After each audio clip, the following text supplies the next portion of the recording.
그리스도인은 하나님 나라의 국민이요 그 시민권은 하늘에 있습니다. 그래서 그리스도인들은 비록 이 세상에서 조금 부족하게 사는 것처럼 보여도 비교할 수도 없고 바꿀 수도 없는 권세와 권리를 가진 사람들입니다. 따라서 그리스도인은 이 세상을 살면서도 나는 이미 장차 올 그 나라의 백성이라는 인식을 항상 가지고 살아야 합니다.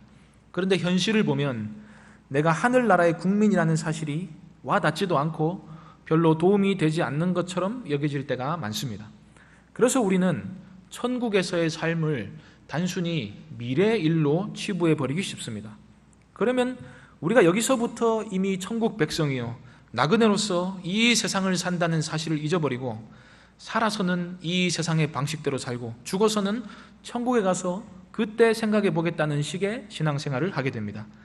그러나 그리스도인이 꼭 기억해야 할 것은 우리의 구원은 미래의 일이기도 하지만 현재 이미 벌써 일어난 일이기도 하다는 것입니다.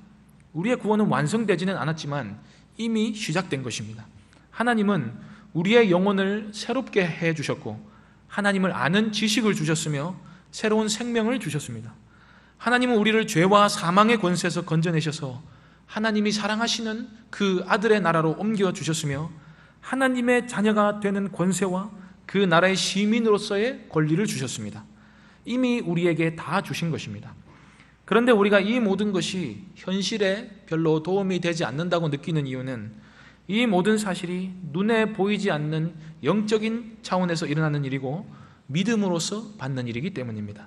그래서 이 세상을 살아가는 우리에게 있어서 사는 날 동안 끝까지 믿음을 지키는 일보다 더 중요한 것은 없습니다. 믿음은 바라는 것들의 실상이요 보지 못하는 것들의 증거니 선진들이 이로써 증거를 얻었느니라. 우리는 믿음으로써 이 땅은 우리가 살만한 영구한 도시가 아니요 장차 올 새 예루살렘이 우리의 본향임을 알게 됩니다.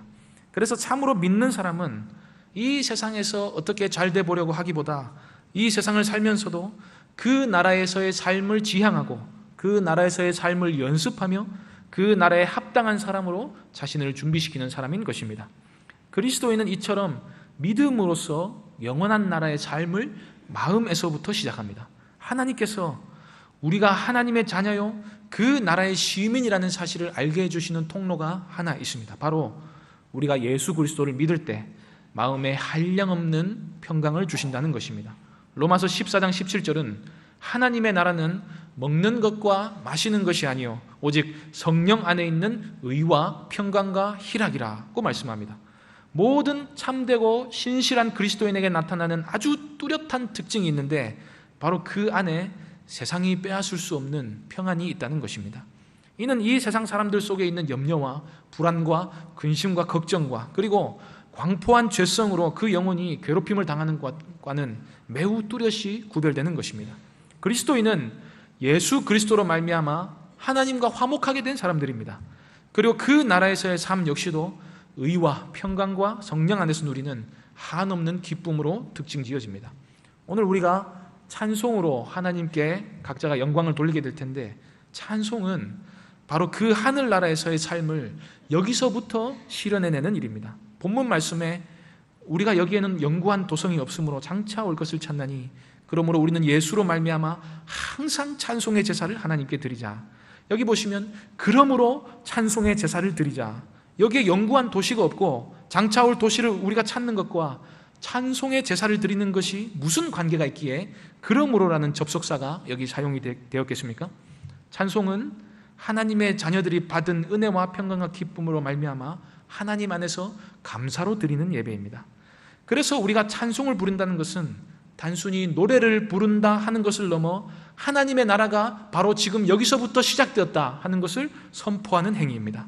그래서 오늘 우리가 함께 온 교구가 모여서 찬송할 때에 이러한 하늘나라의 기쁨과 감사로 하나님께 영광 돌리는 시간이 되기를 바랍니다. 이는 그 이름을 증언하는 입술의 열매니라. 아멘.